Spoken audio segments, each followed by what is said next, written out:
Hi, everybody. I'm Alistair Stevens, and this is the 15th session in our There and Back Again series, exploring Tolkien's Middle-earth. Tonight is a landmark occasion, because tonight we are going to begin The Lord of the Rings, kind of. Tonight we're going to look at the prefatory material for the Fellowship of the Ring, which is almost as good, right? That's almost, story. But the truth is that we can't simply launch into The Lord of the Rings without first framing our discussion. So tonight is going to be a little different from previous episodes of There and Back Again, because we're going to do less close textual analysis. We're going to look a little more deeply into the actual history of The Lord of the Rings in terms of its writing and in terms of its publication.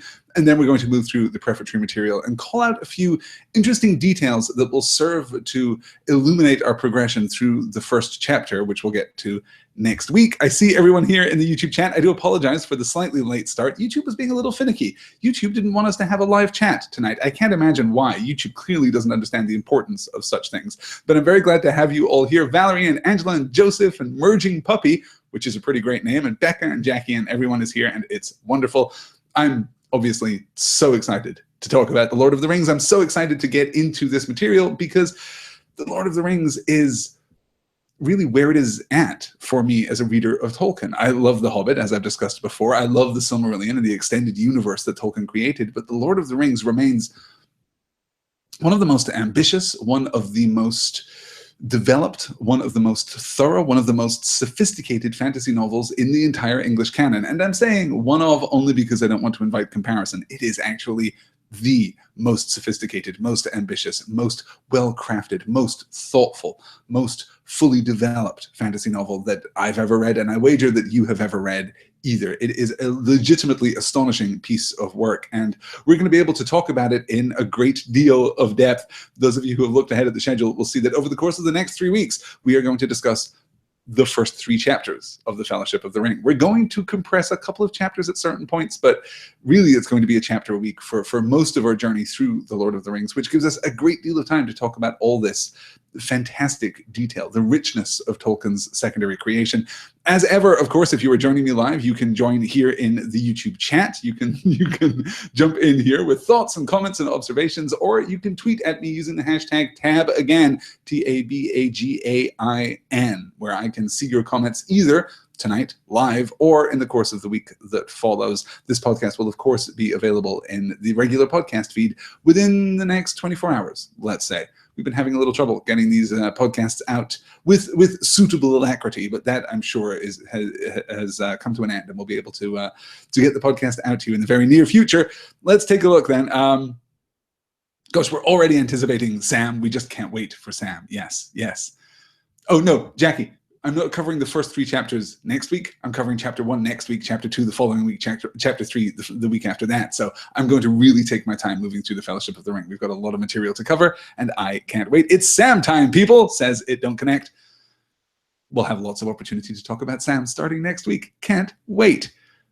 Everyone is here. Everything is working. The YouTube chat is just humming away. This is perfect. So let's get into it. Tolkien basically finished writing The Hobbit in 1933 and spent the next few years editing and tweaking that manuscript. He spent a little bit of time revising, a little bit of time, just massaging it so that it was perfect before it went to publication. But while he was engaged in this pre-publication work, he was working for the 3rd time on his mythology of our modern world.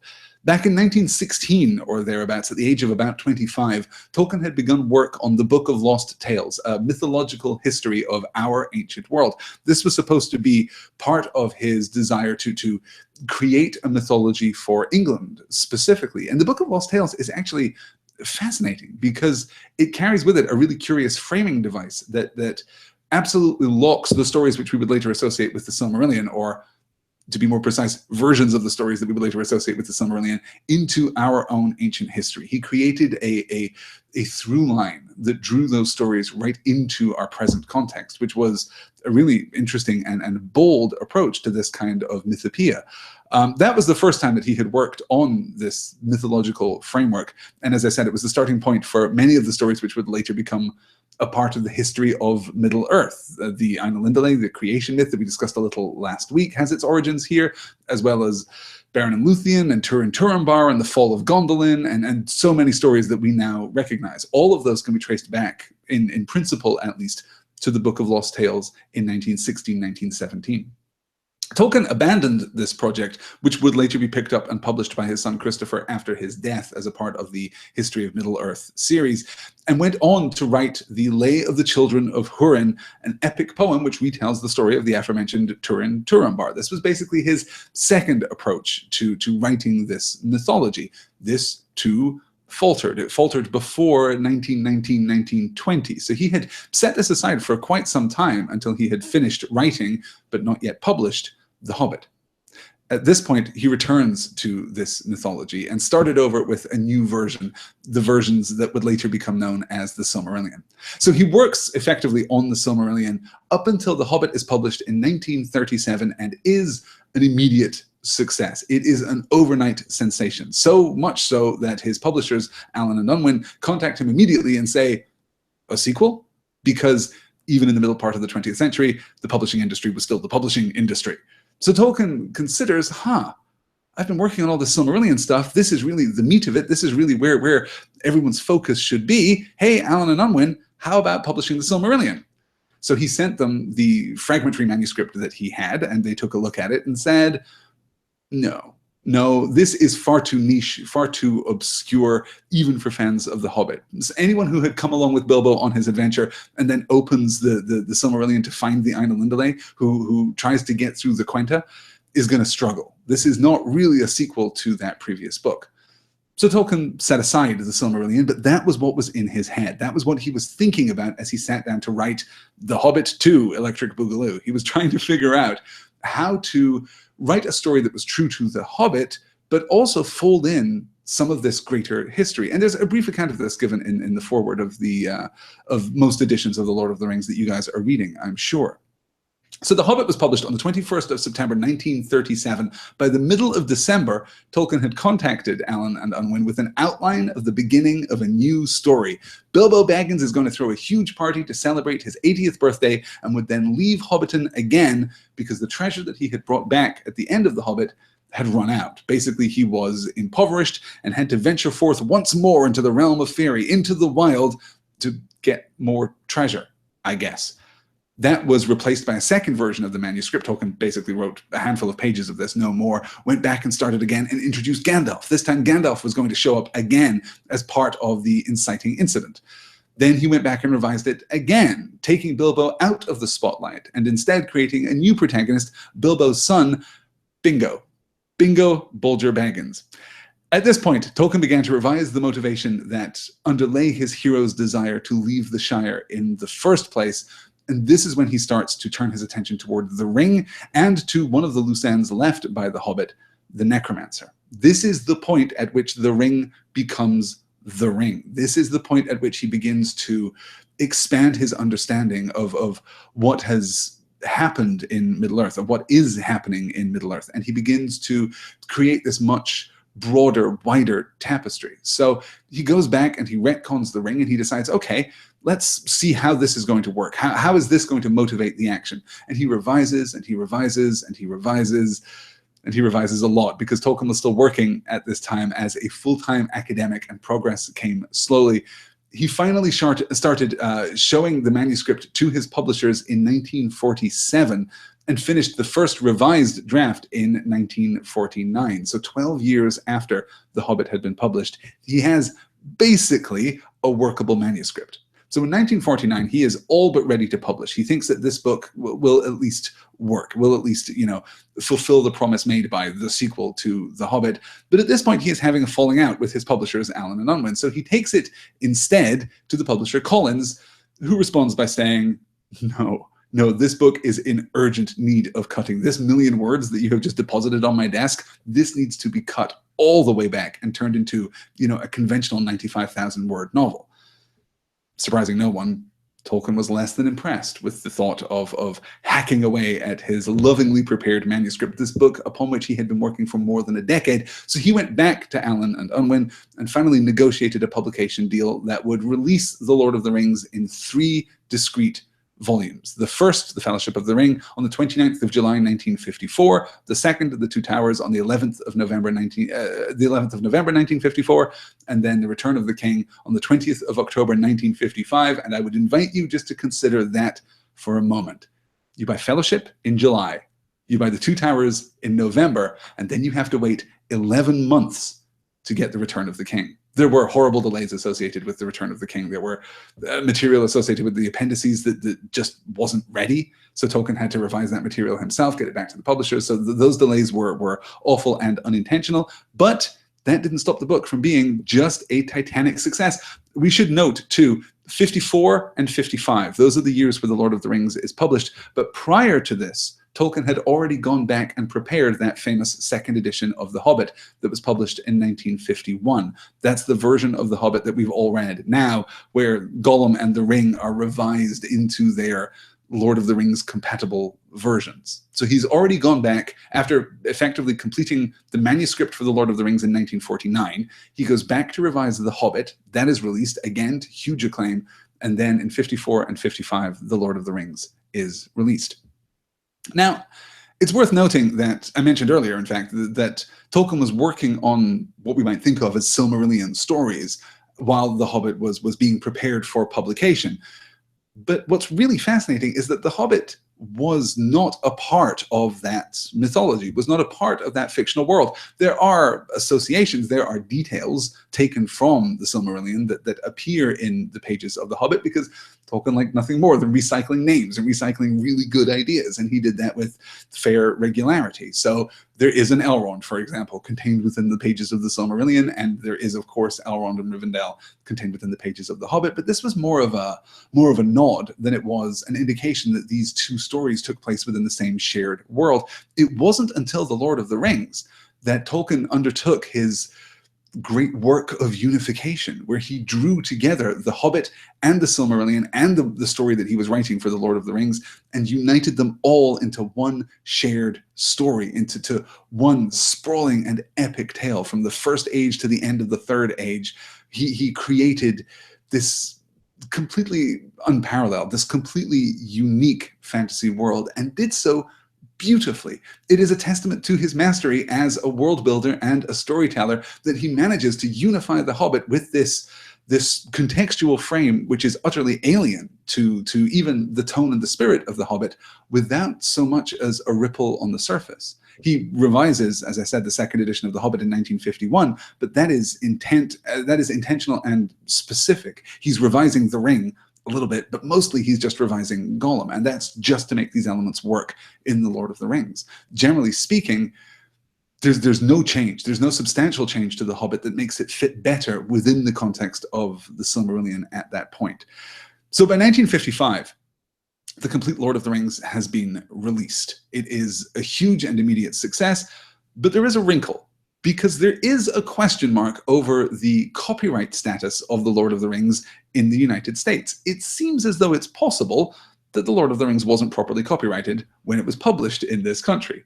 So we get unauthorized versions of The Lord of the Rings being published, which of course don't pay Tolkien a cent. They don't acknowledge Tolkien at all. They just publish these unauthorized knockoff volumes and make presumably a fairly decent amount of money. Tolkien is appalled by this. He starts a grassroots campaign inviting his readers to protest the publication of this unauthorized version. Finally, the publisher of this unauthorized version says, okay, they take it back. They even send Tolkien a nominal payment, though he was pretty unhappy about that for pretty much the rest of his life. Because of the situation with copyright in the United States, he needed a new version. So by 1965, he had made some minor changes, some minor revisions, and he brought out the second edition of The Lord of the Rings, which is the version that most of you, I'm sure, have in your hands, have on your desks, have on your nightstands today. That is the version with the famous introduction to the second edition, which Tolkien himself wrote. That was published in 1965. So the book had been out for a full decade by the time the second edition was released. And it's interesting to consider the ways in which Tolkien has voluntarily engaged with his critics. When you read that introduction to the second edition, you can't help but notice Tolkien's tone. He is strident in some regards, particularly with regard to Allegory, which we'll discuss a little more carefully in a minute.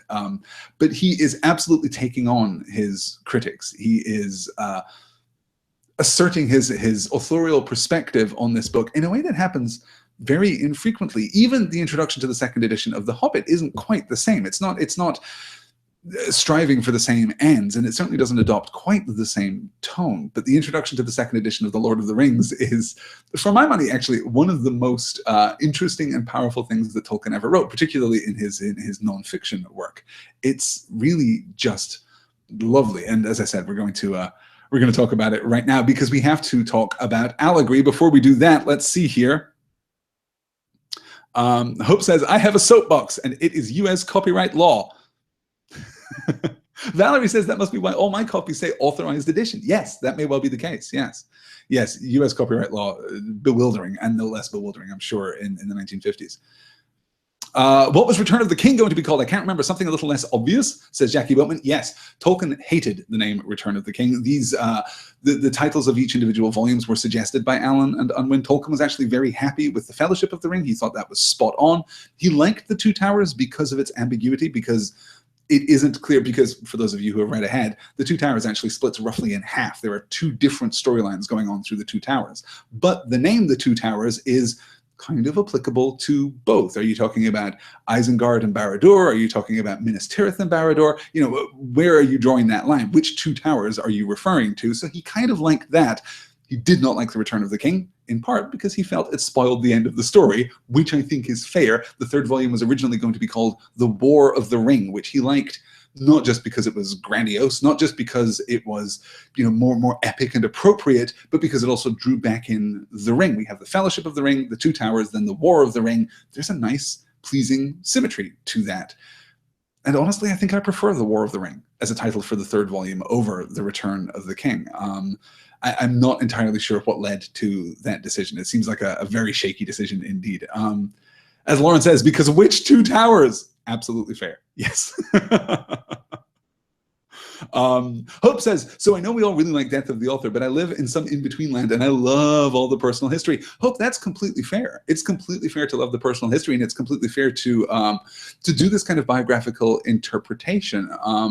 It's not what drives me primarily, but there are plenty of critics and literary analysts out there who spend their entire careers doing exactly that kind of biographical interpretation. And certainly some great biographical interpretation has been applied to the life and works of J.R.R. Tolkien. We'll talk a little about that as we move through. We're not going to talk a great deal about it because, as I said, that's neither my area of expertise nor really my area of primary interest. And we must remember, too, that Death of the Author doesn't remove the author's position as an informed critic of their own work. It just allows for other perspectives on that work. If Tolkien says that something is true of his work, we're absolutely at liberty to believe him and to follow that trail as far as we may. We're just also at liberty to accept other contrary perspectives based on the text itself. Really, the great virtue of Death of the Author is that it opens up conversation rather than shutting down conversation. Because without Death of the Author, well, you get into the situation that you've had with J.K. Rowling over the course of the last 15 years, where academics and critics and lovers of these stories can discuss Harry Potter a certain amount, but then the sledgehammer of canonicity comes down and says, no, actually this. And J.K. Rowling has gone a long way to establish her authorial dominance over this world, even in, you know, its broadest sense, even in, you know, the various properties and versions and adaptations that have accreted around the core books. She has gone a long way toward establishing her complete authorial control over those versions, over those interpretations. And for me, that's simply less interesting. Why bother at that point analyzing Harry Potter when you can just send an email to J.K. Rowling, or you can just look at the many, many interviews that she's given and find out the quote unquote, I am being very heavy-handedly sarcastic here, truth. For me, Death of the Author simply allows the textual analysis space to breathe, because that's what drives me, because that's what I find most curious about stories, what I find most fascinating. That's obviously something that I feel very strongly about, but Death of the Author does not remove the author's perspective on their own work. It simply says that that's one simple perspective on that work. Yeah. Gene says, Lord of the Rings, so many towers, guys, so many towers. Too many towers? Too many towers? maybe too many towers. Yes. Kate says, I can do a lot around J.K. Rowling's canon. Kate has been, for those of you who have been somehow failing to keep up with the conversation on Twitter here, KateNet has been doing sterling work over the last couple of days, basically giving businesses and shops and services to various members of the Oddwonk community on Twitter in Diagon Alley. So she has been exercising enormous creativity. It has been super fun to read. I strongly suggest that you follow KateNet on Twitter. Yes. I will tweet maybe the beginning. I will tweet the fountainhead of that torrent after the seminar is over. Yeah. Let me see here. From Sarah, yes, here we go. Sarah Thomas says, I don't think Death of the Author requires throwing out background information. It removes the author as explainer. Yes, which is actually related to the point that we're about to get into about Allegory there. Yes, yeah. Robert Hickok says, very fairly, J.K. Rowling has more branding. She's a modern writer. Tolkien didn't have that. That's true. That's true. I don't necessarily think that Rowling's repeated intrusion into her own secondary world has in any way improved Harry Potter. Quite to the contrary, actually. And for those of you who are perhaps simply following There and Back Again and haven't seen my previous work with the first two Harry Potter novels, and I am going to get to Prisoner of Azkaban sometime this late summer or early fall, I respect the hell out of J.K. Rowling as a writer, as a storyteller. I think she has got great instincts. I think she weaves genuinely magical worlds. I like those stories a lot. I am less thrilled with her role as gatekeeper and guardian of those stories than I am with a more permissive approach from the storyteller. Yeah. Let me see here. Nikki B says, I like the canonicity of the Harry Potter world. It makes the world seem more tangible to me. That's completely fair, I think. Yeah, that's because what that does is it expands. You don't end up in that Star Wars situation where you have tiers of canonicity. You know, there is an established Harry Potter canon, and that's pretty much it. You know, it's one singular thing, which is therefore, of course, much more broad than other, you know, worlds of a similar scale. Yeah. Okay, here we go. That should do it for now, I think. Let's definitely, yes. Robert says that modern branding doesn't serve to improve Harry Potter. It's just to online or socialize. Sure, which I can absolutely recognize. Yeah. Okay, let's get into our discussion then of Allegory, and I shall show you this first slide. This is perhaps the most famous thing that Tolkien ever wrote that wasn't a part of his fictional world. This is his most famous non-fiction writing, and wow, I could just have a poster of this. I could just print this out and put it on the wall right here in the studio because it's extraordinary. Here we go. As for any inner meaning or message, it has in the intention of the author none. It is neither allegorical nor topical. As the story grew, it put down roots into the past and threw out unexpected branches, but its main theme was settled from the outset by the inevitable choice of the ring as the link between it and the Hobbit. The crucial chapter, The Shadow of the Past, is one of the oldest parts of the tale. It was written long before the foreshadow of 1939 had yet become a threat of inevitable disaster, and from that point the story would have developed along essentially the same lines if that disaster had been averted. Its sources are things long before in mind, or in some cases already written, and little or nothing in it was modified by the war that began in 1939 or its sequels. The real war does not resemble the legendary war in its process or its conclusion. If it had inspired or directed the development of the legend, then certainly the ring would have been seized and used against Sauron. He would not have been annihilated, but enslaved, and Barad-dûn destroyed, but occupied. Saruman, failing to get possession of the ring, would, in the confusion and treacheries of the time, have found in Mordor the missing links in his own researches into ring lore, and before long he would have made a great ring of his own with which to challenge the self-styled ruler of Middle-earth. In that conflict, both sides would have held hobbits in hatred and contempt. They would not long have survived, even as slaves. Other arrangements could be devised according to the tastes or views of those who like allegory or topical reference. But I cordially dislike allegory in all its manifestations, and always have done so since I grew old and wary enough to detect its presence. I much prefer history, true or feigned, with its varied applicability to the thought and experience of readers. I think that many confuse applicability with allegory, but the one resides in the freedom of the reader, and the other in the purposed domination of the author. Obviously, Tolkien is talking here about allegory and applicability, which I'll break down in just a moment. But to tie this back to our discussion of Death of the Author, I think that last line is, let's say, resonant. The one resides in the freedom of the reader. Death of the author empowers the reader to create and to discover alternate viewpoints on a text, to generate and revise alternate interpretations. The absence of death of the author, the present author in the rolling model, is the purposed domination of the reader. That, to me, is the heart of the question when it comes to death of the author. But here Tolkien is talking about allegory and applicability. This entire slide, of course, is his response to the oft-repeated and somehow unsinkable notion that The Lord of the Rings is an allegory for the Second World War, or sometimes an allegory for the First World War. Neither of these things is true. As Tolkien says, it is neither allegorical nor topical. It is not about these things. It is not a transplanting of the First or Second World Wars into a fictional setting so that it might be somehow explored from an alternate perspective. That is not what is happening within the pages of The Lord of the Rings. Tolkien was completely emphatic. But there is applicability. You can take elements of The Lord of the Rings and, among other things, map them to the First World War, to the Second World War, and you can gain a certain perspective, you can feel a certain resonance there, regardless of whether or not it was intentional by Tolkien. He explicitly says here, it was not intentional. This is not about the Second World War. But if you read this book and you find in the pages of The Two Towers, for example, some applicability, if you find some resonance between the fictional events depicted on the page and real-world events that happened in the 1940s, then that is not invalid. That is applicability at work. The problem with allegory, as Tolkien had it, as he talked about at length, is simply that a reliance on allegory makes the story redundant.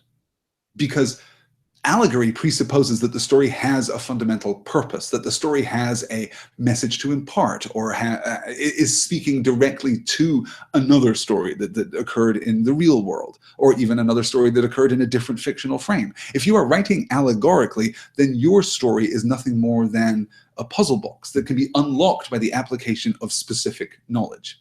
You read The Lord of the Rings and you think, wow, that is a great fantasy story. And then someone says, but did you know it's an allegory for the Second World War? And then you go, oh, that's really cool. Well, now I don't need The Lord of the Rings anymore. I have completely devalued this story because it is nothing but an allegory. And this, I think, is a completely legitimate take on allegory as a primary value in writing. This is one of the objections to C.S. Lewis's novels, particularly his Narnia novels. They are allegorical to the point that they make themselves redundant once the underlying allegory is understood, because you can read The Lion, the Witch, and the Wardrobe, but if you know the root of that allegory, then you never need to read The Lion, the Witch, and the Wardrobe, because there's nothing there. And I say nothing there, I'm exaggerating slightly. There are things there which are not strictly allegorical, and there are things there which are, poetically substantial. But once you understand the underlying allegory, you never need to read the root text. Stories are not puzzles to be solved. They are experiences. They are through the immersion of the reader, through the investment of the reader's belief, breathing worlds themselves. This is completely fundamental to understanding Tolkien's writing, to understanding Tolkien's perspective on stories, to understanding why it was that he believed that fairy tales and fantasy fiction are as important as they remain. This is completely key, but we have to be very careful. That doesn't prevent us from finding applicability. We just can't approach this as though it is a mystery to be solved, a riddle to be solved. Yes. Merging Puppy says, can't allegory also function as a different lens through which to view a known event? It absolutely can. But once you've gained that perspective and you're seeing this known event from this new perspective, then again, the story collapses and all that remains is the allegory. For example, consider, the story of the tortoise and the hare. This is not strictly speaking an allegorical story, but it is a fable because it contains a simple didactic moral lesson. So we consider the story of the tortoise and the hare, and by the time we're done with the story of the tortoise and the hare, we get to the point, we get to the nut, we get to the kernel, this moral kernel at the heart of the story. We understand that sometimes slow and steady wins the race. And once you understand slow and steady wins the race, once you are able to kind of abstract that out to sometimes it is better to move more methodically and slowly than it is to dash off, expend all your energy, and take a nap under a tree. Once you've got that didactic nut, you don't need the story anymore. And Tolkien completely resented the idea that stories are nothing but delivery mechanisms for moral instruction. He believed that stories should be so much more important than that the emotional experience of reading the story is a reward in and of itself, that applicability, when it comes along, is valuable, that it absolutely speaks to our own personal experiences. But applicability is necessarily unique. Applicability is about our own experience of the world. We can find resonance in Frodo and Sam, for example. We can find resonance within that relationship. We can find applicability within that relationship that is unique and private to us. That doesn't mean that that relationship is allegorical to a relationship that we've experienced in our real lives. Let's catch up with the chat here, because you guys are chatty tonight.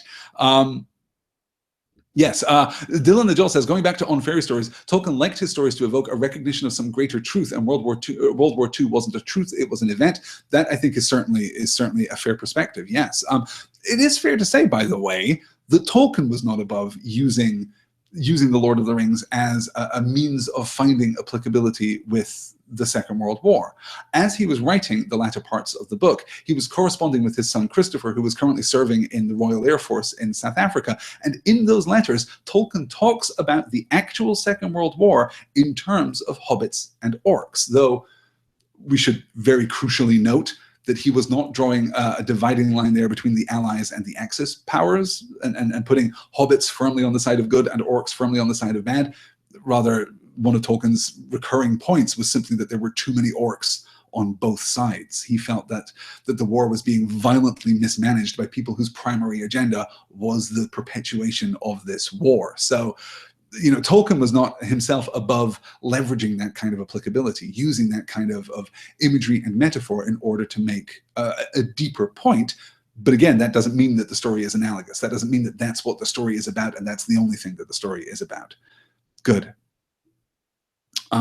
Jack says, if anything, it speaks to the strength of the Lord of the Rings as mythical legendary, that they can be so easily read as allegorical for real world events. That's absolutely true, Jack, too. That it's fine to say that the Lord of the Rings is allegorical for World War II. Okay, it's not fine. You shouldn't say that thing. It's not true. But if you were to believe that were true, then that casts doubt over the many other applicable comparisons that you can make between the Lord of the Rings and real life circumstances, whether it's the First World War, whether it's the rise of industrialization, whether it's the rise of kind of oppressive commercial economics in the mid-20th century. There are so many things that you can point to and say, the Lord of the Rings foreshadowed this.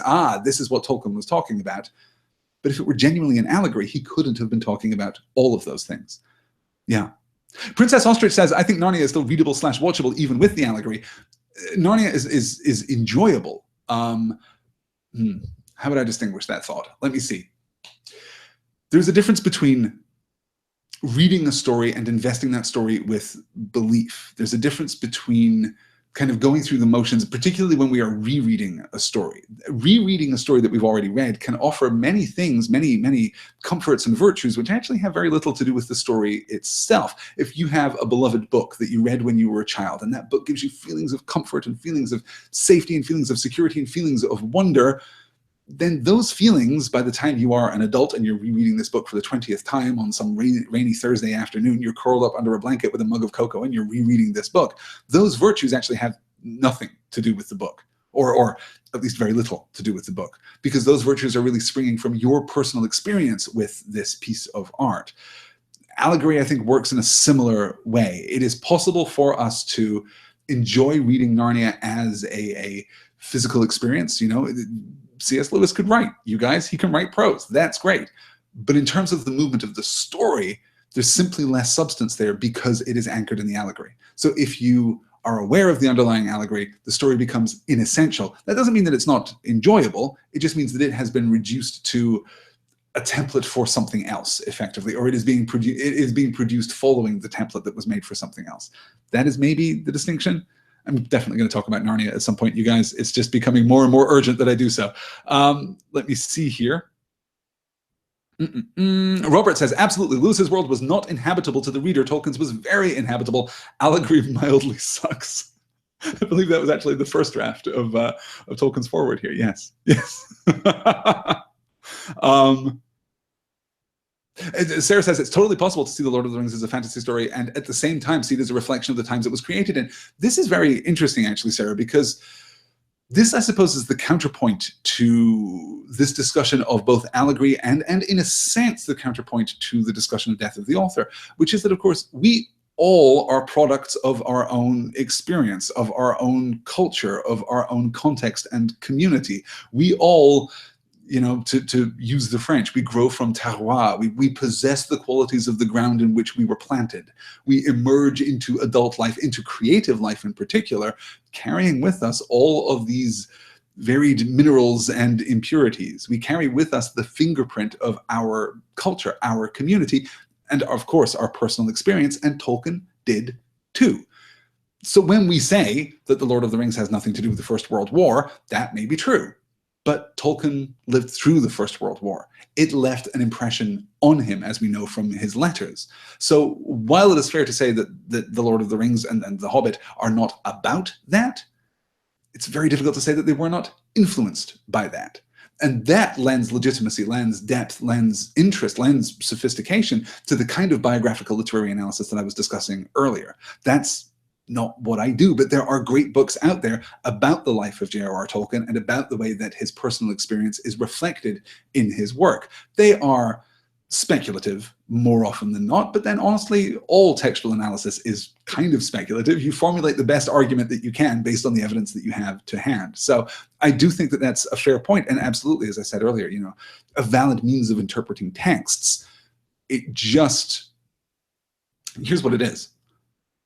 That kind of biographical interpretation puts our primary focus on the author and not on the text.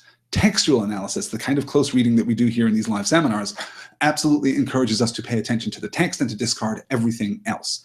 That, I think, is the more interesting perspective, and I think it's also more, to me, and by all means argue this point with me, you can get in touch with me via email at pointnorthmedia@gmail.com, via Twitter @pointnorthmedia, or right here in the YouTube chat as we're talking now. By all means argue this with me, but for me, there is something more philosophically pure about a discussion of the text that rests upon the text, as opposed to a discussion of the text that rests upon the biography of the author. If we're talking about the biography of the author, that's where we should look. If I'm trying to interpret J.R.R. Tolkien's life, I should look at the biographical detail of that life rather than looking at leaf by niggle. You know, I should try and pay strictest attention to those things which are of primary importance in the discussion. I think that's where I come down, though, as ever, of course, this is an ongoing and fluid discussion. Okay, let me see here. I think I've caught up with everything. Emily says, I feel like I'm going to have death of the author relating to the Point North opinion of Narnia. Absolutely fine. Don't you worry about that. That's completely fine. Lots of people love Narnia for lots of reasons. And as I said, this perspective on allegory is the professor's perspective. It is a perspective that I am inclined to share. I'm less engaged by puzzle box stories than I am by other kinds of fiction, by fiction that supports the investment of belief of the reader. But you know, your mileage may vary. That's absolutely fair. I was hoping, actually, that I was going to get out of here in an hour tonight, you guys, but that doesn't seem to have happened because I am 48 minutes in. Oh, no, we started late. I'm only like 38 minutes in. This is fine, you guys. I started 38 minutes ago, and I've covered one slide so far. That's great. Welcome to There and Back again. Yes, good, good. Well, this is interesting too. Emerging Puppy here makes the case. East of Eden is an allegory of the Cain and Abel story, but I think a textual analysis of East of Eden is far more crunchy than its source material, allegory and all. That's absolutely fair. I think it is possible for an allegory to creatively, to poetically outstrip its source material. But then I would argue that in order to do that, the allegory has to be little more than an anchor. There has to be sufficient addition. Although that's maybe not necessarily the case. That's really interesting. I'm going to think more on that, and I'm sure I'll talk about it in a future seminar. Yes. Okay, good. Let's see here. Time for a next slide. Everyone's calling for a next slide. Hope says, I'm not playing the drinking game, but it may be time for a shot. Josh Rooms 13 says, agreed, Hope. Agreed. Okay, look, everyone take a shot. And I'll move on to our second slide this evening, which actually gets us into the story. This is where we're or into the proper prefatory material, I suppose. This is concerning hobbits. This book is largely concerned with hobbits, and from its pages a reader may discover much of their character and a little of their history. Further information will also be found in the selection from the Red Book of Westmarch that has already been published under the title of The Hobbit. That story was derived from the earlier chapters of the Red Book, composed by Bilbo himself, the first hobbit to become famous in the world at large, and called by him There and Back Again, since they told of his journey into the East and his return, an adventure which later involved all the hobbits and the great events of that age that are here related. Many, however, may wish to know more about this remarkable people from the outset, while some may not possess the earlier book. For such readers, a few notes on the more important points are here collected from Hobbit lore, and the first adventure is briefly recalled. Hobbits are an unobtrusive but very ancient people, more numerous formerly than they are today, for they love peace and quiet and good-tilled earth. A well-ordered and well-farmed countryside was their favorite haunt. They do not and did not understand or like machines more complicated than a forge bellows, a water mill, or a hand loom, even though they were skillful with tools. Even in ancient days, they were, as a rule, shy of the big folk, as they call us, and now they avoid us with dismay and are becoming hard to find. They are quick of hearing and sharp-eyed, and though they are inclined to be fat and do not hurry unnecessarily, they are nonetheless nimble and deft in their movements. They possessed from the first the art of disappearing swiftly and silently when large folk whom they do not wish to meet come blundering by. But this art they have developed until to men it may seem magical. But hobbits have never, in fact, studied magic of any kind, and their elusiveness is due solely to a professional skill that heredity and practice, and a close friendship with the earth, have rendered inimitable by bigger and clumsier races. So this is our Hobbit primer, and of course, because J.R. Tolkien was a genius, it is presented to us in this quasi-fictional frame. The first reference there to the Red Book of Westmarch, it's almost unpacked for us there in the first paragraph, so I think even the first-time reader would understand this. The Red Book of Westmarch is the book that contains both the account of the Hobbit and the account of the Lord of the Rings. As it says here, Bilbo began this book, which, by the way, is called the Red Book of Westmarch, simply because the cover was red, and because it was kept in Westmarch, which is an area outside of the Shire that was ceded to the hobbits by the king following the events of the Lord of the Rings. So after the events of the Lord of the Rings, the Shire actually grows. New land is granted to the hobbits, and in that new land, the Westmarch, the book is kept. So the first part of the Red Book of Westmarch is entitled There and Back Again, A Hobbit's Holiday, which was Tolkien's preferred title. But was actually not A Hobbit's Holiday, it was The Hobbit or There and Back Again. He wanted that subtitle included within the body of the main title, if you like. So Bilbo wrote about his story in the Red Book of Westmarch. That Red Book has been passed down through the ages and now serves as a template of sorts for retellings of this story, for adaptations of the story. The idea here that many, however, may wish to know about this remarkable people from the outset, while some may not possess the earlier book. It is possible that you won't possess a copy of The Hobbit, and it's possible that you won't have access to the Red Book of Westmarch. So I guess I should tell you a little about hobbits here. The second part of the Red Book of Westmarch was written by Frodo, and also also Sam. At the very end of the story, Sam takes over the writing of The Lord of the Rings, which is actually properly titled in the Red Book of Westmarch, The Downfall of the Lord of the Rings, which is probably a less effective title as it goes. But what we really want to look at here is the gloss of Hobbit life, because even here, though this is presented as being completely compatible with our understanding of hobbits from the pages of the first book, there is a development here. There is a reframing of our understanding here, because we have to remember that there is a stark difference, by the way, in The Hobbit between the Shire as we see it at the beginning and the Shire that we see at the end. There's a discontinuity between those two because, well, the tale had told in the growing, because Tolkien's perspective on hobbits had changed through the writing of the book.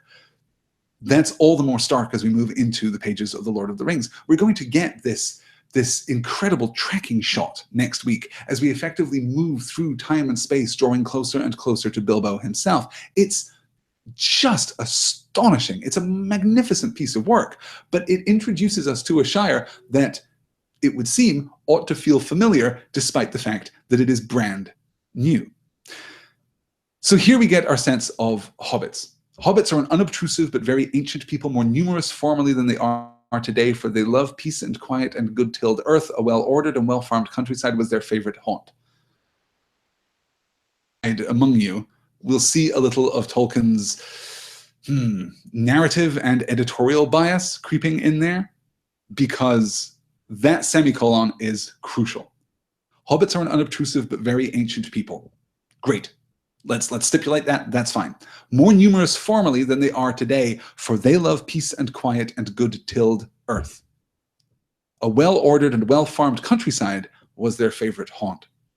The reason that hobbits are less numerous today than they used to be is that the countryside is no longer well-ordered and well-farmed. They do not have peace and quiet and good-tilled earth. We have come along with our industrialization and we have ruined everything. And we are responsible for the number of hobbits that are around nowadays compared to previously. They do not and did not understand or like machines more complicated than a forge bellows, a watermill, or a hand loom, though they are skillful with tools. This, by the way, is the passage that makes the clock on Bilbo's mantle back in The Hobbit anachronistic. Hobbits couldn't have had clocks. If they stick at forge bellows, watermill, hand loom, they couldn't have made clocks. They wouldn't have had clocks. That's why that is an odd and anachronistic detail. Dylan the Joel is calling out here, hobbits are basically fairies. Well, this is really interesting.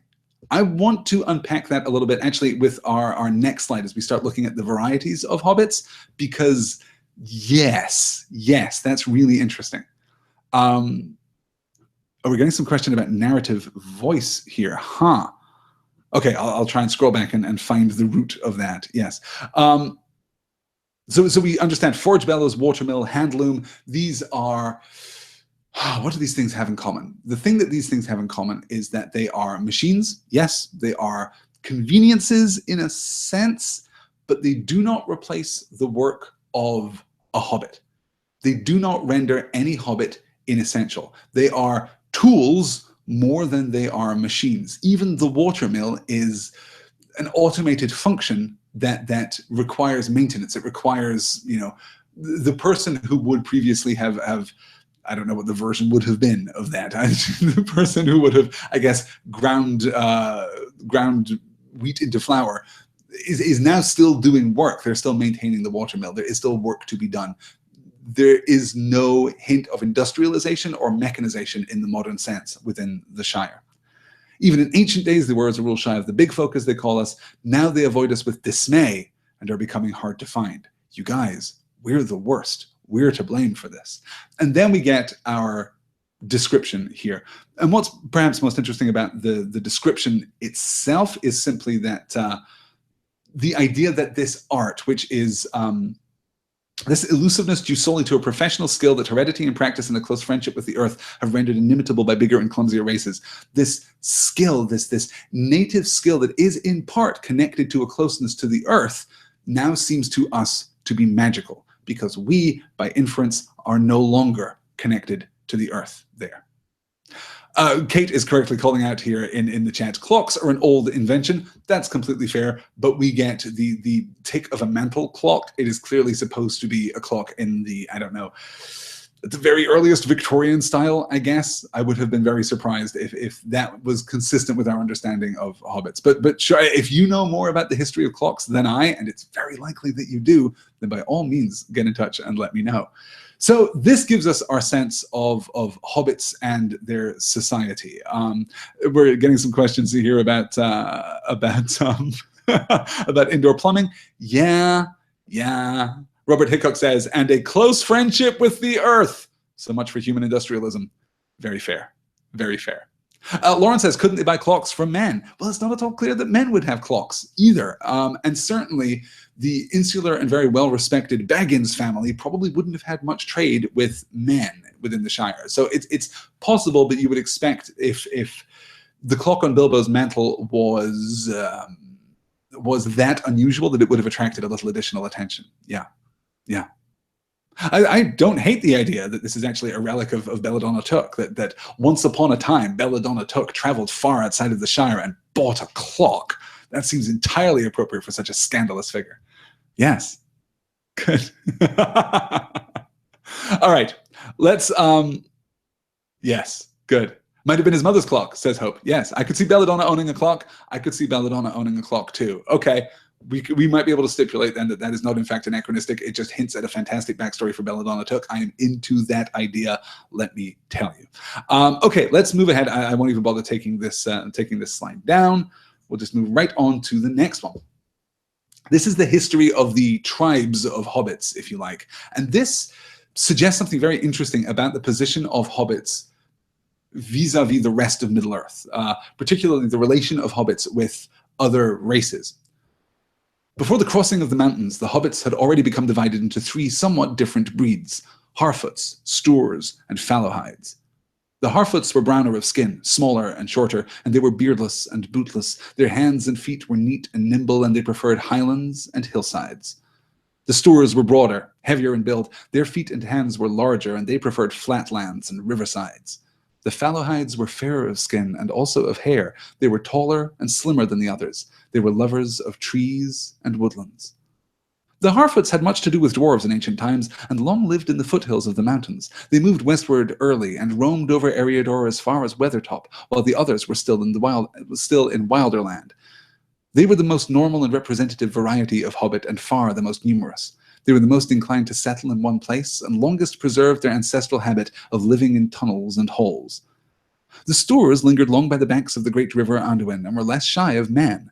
They came west after the Harfoots had followed the course of the loud water southwards, and there many of them long dwelt between Tharbad and the borders of Dunland before they moved north again. The Fallowhides, the least numerous, were a northerly branch. They were more friendly with elves than the other hobbits were, and had more skill in language and song than in handicrafts, and of old they preferred hunting to tilling. They crossed the mountains north of Rivendell and came down the river Horrible. In Eriador they soon mingled with the other kinds that had preceded them, but being somewhat bolder and more adventurous, they were often found as leaders or chieftains among clans of Harfoots or Stoors. Even in Bilbo's time, the strong Fallowhide strain could still be noted among the greater families, such as the Tooks and the Masters of Buckland. It is fascinating. I so completely love this incidental detail that the Fallowhides, who are so closely associated with elves that they seem to have taken on elvish characteristics themselves, fairer of skin and also of hair, taller and slimmer than the others. They have taken on elvish characteristics and talk and communicate with elves, and of course they are the greatest of all hobbits, and their blood is so pure that it has been passed down to some of the greater families, such as the Tooks and the Masters of Buckland, because of course the Tooks have elvish blood within them, or elvish adjacent blood within them. I completely love that detail. I completely love how it inclines our expectation here. Austin is calling out here, one of them having taken a fairy wife. Hey, maybe, because isn't it odd how the hobbits are split into these different breeds, as Tolkien calls them? We might think of them perhaps as tribes, or as racial subgroups, ethnic subgroups perhaps, but certainly different breeds: Harfoots, Stoors, and Fallowhides, or as we might think of them, dwarves, men, and elves. The connections are explicit. The Harfoots, hang out with dwarves. They live in mountain holes. They live as dwarves live, and are even, physically somewhat similar to dwarves in that they are smaller and shorter, browner of skin. Beardless and bootless is a little tricky, but yes, their hands, and let me just draw our attention to Tolkien's use of alliteration there. The Harfoots were browner of skin, smaller and shorter. They were beardless and bootless. Their hands and feet were neat and nimble, and they preferred highlands and hillsides. Their hands and feet were neat and nimble that's gorgeous. I love the poetry and the rhythm of that line. This is Tolkien absolutely at his most confident. This is Tolkien almost just showing off for the fun of it, it feels like.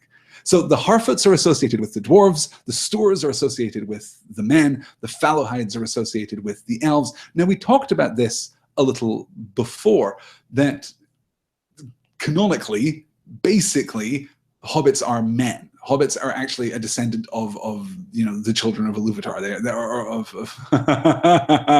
I'm getting tripped up already. That's going to be a dangerous tangent if I go down that path, so I'm going to refuse and instead say that hobbits are connected with men. But here we see that hobbits are also representative of all the races of Middle-earth.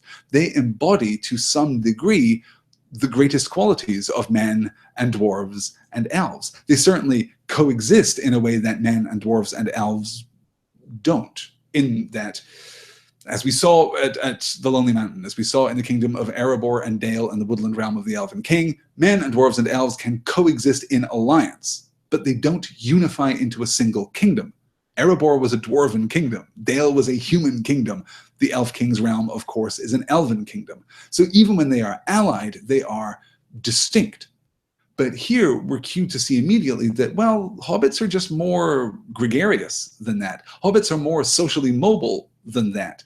It is all but impossible to think of an elf ruling a clan of dwarves, for example, or a clan of men. But here we have the Fallowhides ruling over Harfoots and Stoors. It's an interesting nod, I think, to a kind of communal unity that we will see actually from the Hobbits as we move into the book itself. Now, this is not to say that Hobbit culture is some great, egalitarian utopia, because of course it isn't. It is a pretty feudalistic society. That was actually in line with Tolkien's belief for what made a well-ordered nation, for what made a well-ordered community. A natural hierarchy where there are people in charge and people who are not in charge. And the people who are in charge are just naturally better than the people who aren't. We're probably going to have to wrap our heads around that pretty quick. Otherwise, Frodo's relationship with Sam is going to challenge us repeatedly through the course of the book. But nonetheless, that is how Tolkien saw well-ordered communities functioning. And that's absolutely reflected in our understanding of the Shire. Madame Esmeralda, formerly Esmeralda Salt, on Twitter says, Belladonna Took is my Patronus. I'm kind of super into that, actually. That's very good. Yes. Jason says, wasn't Smeagol a Stoor Hobbit? I don't think that's ever confirmed, but it would make sense. Yes, I can do that. Shane says, even in his prologue, Tolkien is a master. Tolkien never wrote without exercising the opportunity to make it beautiful, to make it resonant, to make it just breathtakingly and almost unnecessarily gorgeous, as I said, almost showing off. Yes, we are going to talk about Smeagol and Deagol when we get the chance. Smeagol and Deagol, I suppose. I think that those are supposed to be pronounced distinctly. That's really unpleasant to say out loud, so I'm probably just going to stick with Smeagol and Deagol, as most people do. But we're going to talk about that when we get to it, because we will get an accounting of that very, very soon. Yes, good. Don't care, says Narnia here. Sam is the best. Yes, absolutely. Sam is just fantastic. We're just going to have to say this, I guess, every week between now and the end of the book, I suppose, except for those few chapters in which Sam does not appear. Sam is just the greatest. It's fine. It's good. We're all on the same page with that. Yes. Nikki says, seems like we could learn a lot from hobbits these days. Certainly, that was Tolkien's point. Certainly, he believed that the vision of an agrarian, if not feudalistic, then at least hierarchical social structure as presented in the Shire was most desirable. The further away that we got from that vision of utopia, which is, of course, I mean, perhaps this doesn't actually translate as well for our American listeners, for American readers of The Lord of the Rings, but of course, that version of hierarchical agrarian society, this kind of sun-dappled, golden suffused vision of the past, that is pretty much England's golden age. That is England's vision of its own previous utopia. That is England's sense, I think, of its best self. So Tolkien was certainly referring to that purposefully, in that this is supposed to be a history of England's golden age, of England's mythic past. But, or I guess by the time The Lord of the Rings is published, that's less true. But certainly that was an element in the development of these stories. But also that he himself had been somewhat persuaded by that. We must remember that Tolkien wasn't born in England. He was born in South Africa and moved back to England when he was 3. And I oftentimes wonder, here we are, biographical analysis, right?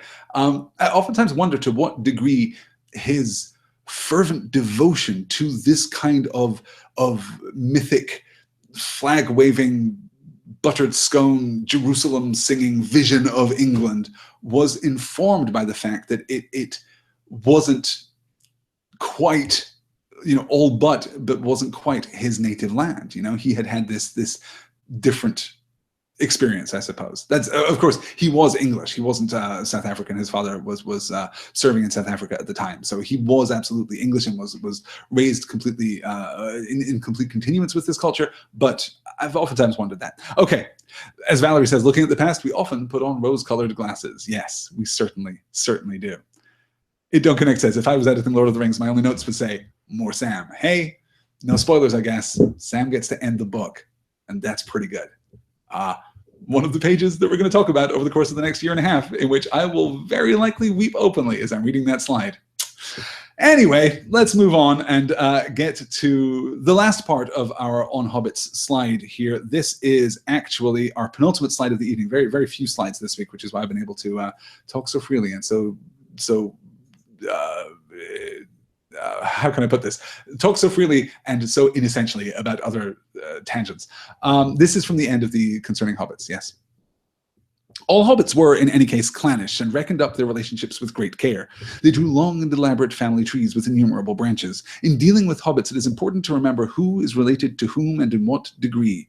It would be impossible in this book to set out a family tree that included even the most important members of the more important families at the time which these tales tell of.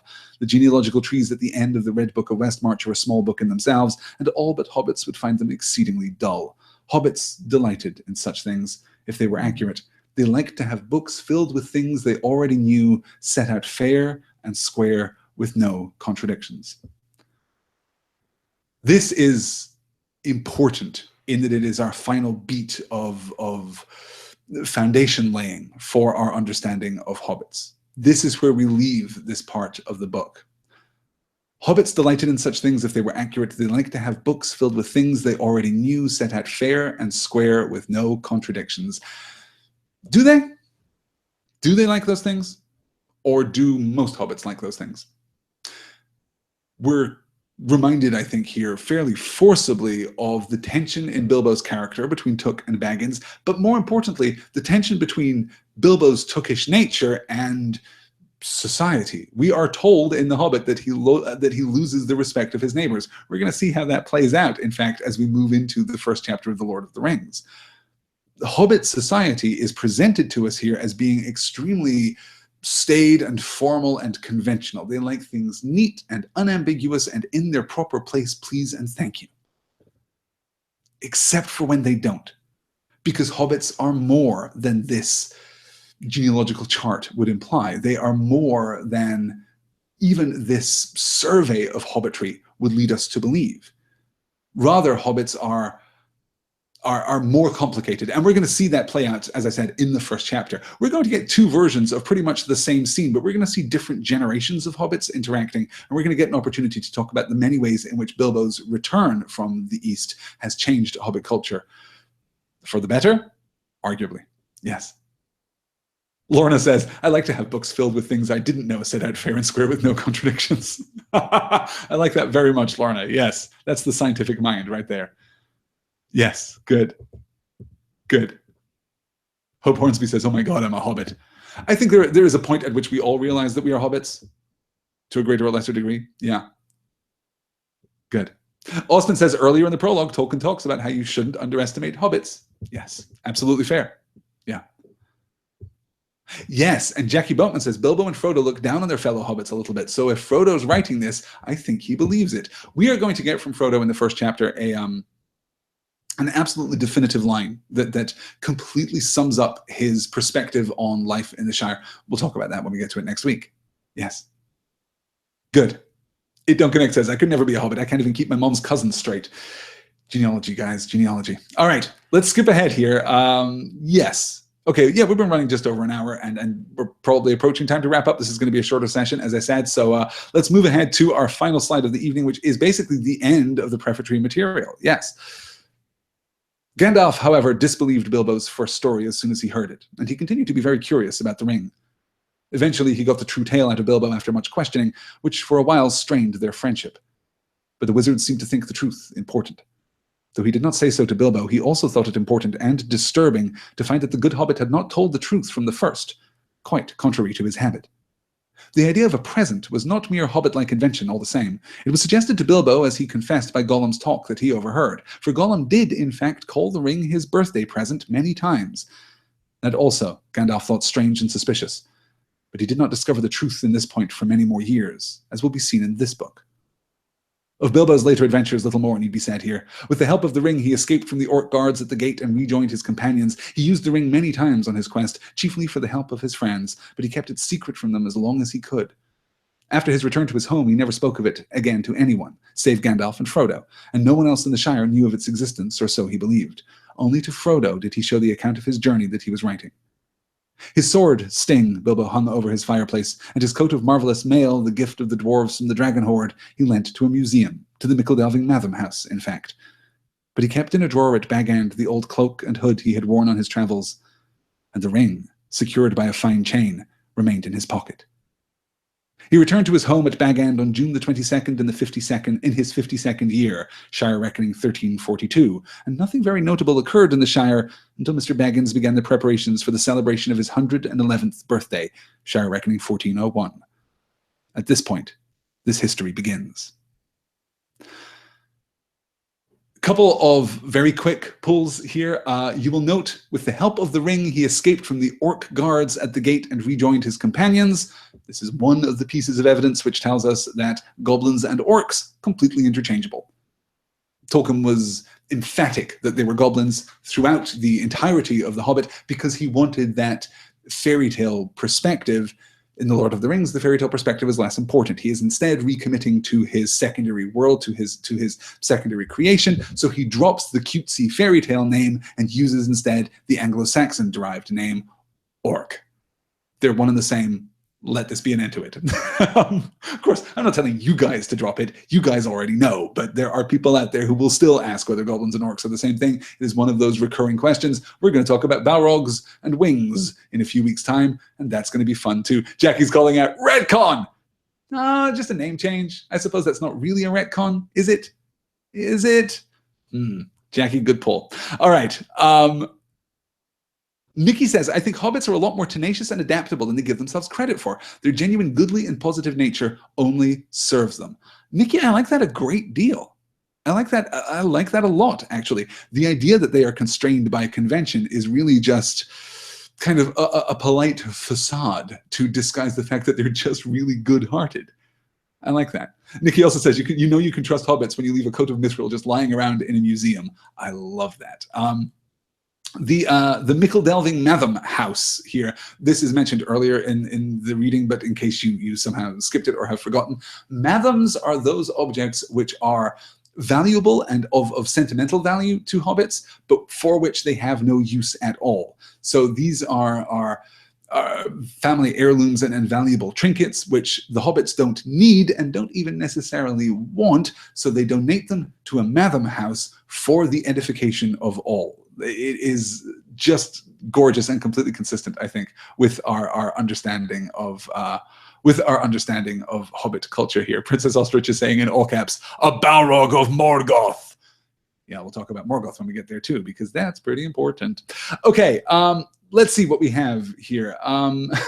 The YouTube chat tonight is just sparky. You guys are doing good work here, doing good work. So here in the first paragraph, we have a recapitulation of the story that we discussed previously. This is the breaking point between the first edition of The Hobbit and the second edition of The Hobbit. We have to remember that at this point, the second edition of The Hobbit had only been out for 4 years. So it is very likely that people coming to the Fellowship of the Ring may not have read the new edition of The Hobbit. They may not have seen the new version of the Riddles in the Dark chapter. They may not know this particular Gollum. So right up front, we get this, again, in fiction framing of this discontinuity. The first version of The Hobbit is the story that Bilbo told Gandalf originally. The second version of The Hobbit is the true story of what happened beneath the Misty Mountains. So we get a recapitulation of that, and here, as has been called out in the YouTube chat here, already the ring is straining their friendship.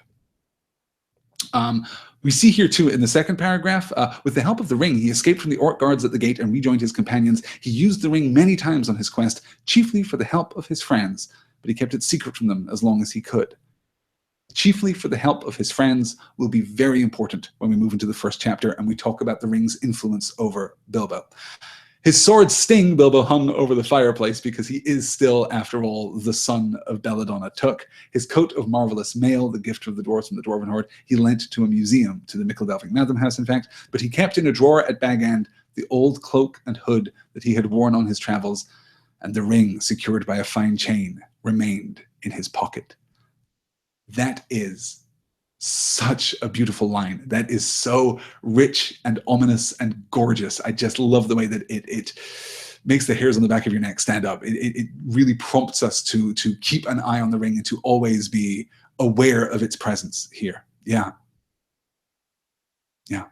Angela says that would have been an interesting experience to never have read the revision. I completely agree. It would have been fascinating. I don't know how that would have played. I do think that this frames it, and certainly Gandalf and Frodo are going to talk about this later, so we're going to get another recapitulation of the story, but it's going to be even more in fiction, as it were. So there's no way that by that point readers would have been unaware of what had happened, but yes. Dylan says, do people normally hang their swords over the mantelpiece? Well, yeah, if you've got an elf sword from the Fall of Gondolin, and it glows when goblins are near, I guess, and you're the son of Belladonna Took, I guess maybe you do. So this takes us then, oh, interesting. Robert says, Bilbo grew into all of the items in the list except the mithril, the only actual gift he received, and dwarvish with baggage at that. Huh. Yeah, that's very interesting. And Chesley, of course, calls that too. I love that. Bilbo goes on a grand adventure, then quietly hangs his sword on the mantelpiece and lives his life. Took and Baggins in one hobbit. That's absolutely right, yes. The hanging Sting on the wall might be somewhat Tookish. Keeping Sting, I guess, is somewhat Tookish. But yes, you're right. Hanging it on the wall above the mantle where Bilbo can sit and smoke and blow smoke rings, that is absolutely Baggins. Yes. Good. Okay. That, I think, you guys will do it. Let me call up the final slide here, and we can look ahead to the next session, The Fellowship of the Ring, Chapter 1, A Long Expected Party. That will be at 2 p.m. Eastern next Thursday, May the 4th. I may have to do something Star Wars related that day too. We'll see how that works out. But yes, 2 p.m. Eastern next week for The Fellowship of the Ring 1, A Long Expected Party. As I said, we are going to move pretty slowly through the first 3 chapters of The Fellowship of the Ring. We're going to move pretty slowly through the entirety of The Lord of the Rings, actually. The reading pace is going to drop slightly from where we were with The Hobbit, I think, if memory serves. It's broadly the same, but I think it drops slightly. But we're going to move pretty slowly through these first 3 chapters because they are dense. There's so much to discuss and so much value to be gained from them. I can't wait to get into this. I can't wait to discuss The Lord of the Rings proper. If you have questions about the prefatory material here, if you have questions about anything that we've discussed this week, anything that we discuss any week, you can get in touch with me directly. Email pointnorthmedia@gmail.com. Everything that we do here at Point North, all of the seminars and the podcasts that I produce, all of these discussions are made possible thanks to your generosity. If you would like to help Point North continue to exist, if you would like to make sure that we're around in a year and a half to finish The Lord of the Rings and to push ever onward into the Silmarillion, as I'm sure that we will. If you would like to help me take more time to produce special one-shot lectures, to produce supplemental lectures, to have just extra sessions thrown in here and there, I can do all of those things. I just need your support. Head on over to patreon.com/pointnorthmedia. That's patreon.com/pointnorthmedia and pledge your support. $1 a month is all it takes. If everyone who listened to There and Back Again pledged $1 a month, I would be absolutely able to do this, forever. I would immediately start 4 more podcasts is what I would do, because I'm just a sucker for these discussions. This is the best job in the world, and I get to do it because of you guys. I am enormously grateful. Thank you so much for listening tonight. Thank you so much for hanging out. I will talk to you all again very soon. As I said, next week, the first chapter of The Fellowship of the Ring. Our journey is about to begin. I'll talk to you all soon. Until then, take care.